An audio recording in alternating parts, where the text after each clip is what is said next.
రాగి జావ తాగడం వల్ల ఎన్ని లాభాలో తెలుసా? దీంట్లో కాల్షియం ఎక్కువ, అందుకే ఎముకలకు చాలా మంచిది. ఐరన్ కూడా బాగుంటది, రక్తాన్ని పెంచుతది. ఫైబర్ ఎక్కువ ఉండడం వల్ల జీర్ణక్రియ తోడ్పడి, డయాబెటిస్ను కంట్రోల్లో ఉంచుతది. ఇక నేను చేసిన 3 రకాలతోటి మరిన్ని లాభాలు. బెల్లం తోటి తక్షణ శక్తి, మజ్జిగతో శరీరం సల్లగా ఉంటది. ఇక మటన్ సూప్ తోటి ప్రోటీన్లు, విటమిన్లు పుష్కలం.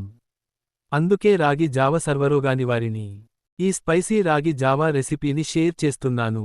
మీరు ఇంట్లో ఒకసారి ట్రై చేసి, మీకు నచ్చిందో లేదో, స్పైసీగా ఉందో, కింద కామెంట్స్లో నాతో పంచుకోండి. మీ కామెంట్ కోసం వెయిట్ చేస్తుంటాను.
రాగి జావని ఒకేసారి చేసి, 3 గ్లాసులలోకి పోసి, మొదటి గ్లాసులో బెల్లం కలిపితే తీపి రాగి జావా.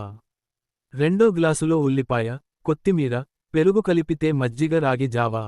ఇక మూడో గ్లాసులో చికెన్ లేదా మటన్ సూప్, కారం పొడి వేస్తే స్పైసీ రాగి జావా. ఇలా 3 రకాలు. మీకేది నచ్చిందో కొమెంట్స్లో చెప్పండి.